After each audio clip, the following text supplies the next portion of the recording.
वाघाची आई बनायला काळीच वाघिणीचेच लागते. वाघाची आई बनायला काळीच वाघिणीचेच लागते.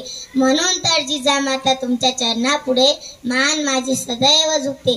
म्हणून तर जिजामाता तुमच्या चरणापुढे मान माझी सदैव झुकते. सन्माननीय व्यासपीठ आजच्या कार्यक्रमाचे अध्यक्ष,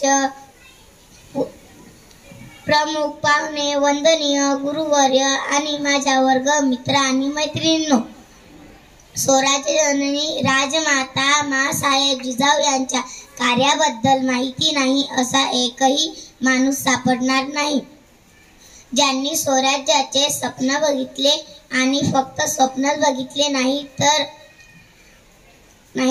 ते सत्यात सुद्धा उतरविले.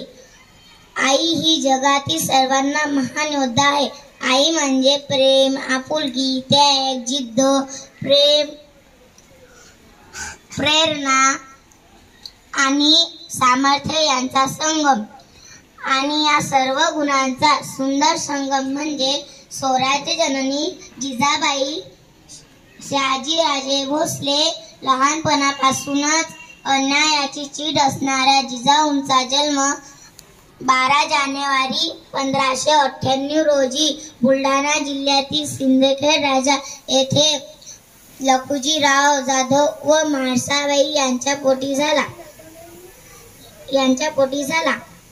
अनेक मुस्लिम सत्ता त्या काळात महाराष्ट्रात धुमाकूळ घालवून जनतेला लुटत होत्या.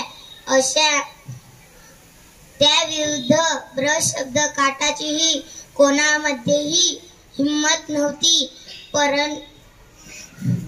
अशा बिकट परिस्थितीत जिजाऊंनी स्वराज्य निर्मितीचे स्वप्न पाहिले आणि अखेर तो दिवस उजाडला.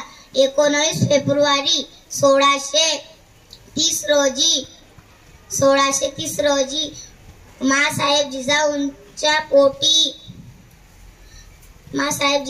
पोटी बाळ शिवबाचा जन्म झाला. बाळराजांना लहानपणापासूनच रामायण आणि महाभारतातील शौर्याच्या कथा सांगत हिंदवी स्वराज्य स्थापनेचे स्वराज्य निर्मितीचे जिजाऊंनी फार योगदान केले. कुठल्याही मातेला पुत्रमोहापेक्षाही प्रिय नसते, परंतु माँसाहेबांनी असा विचार कधीच केला नाही.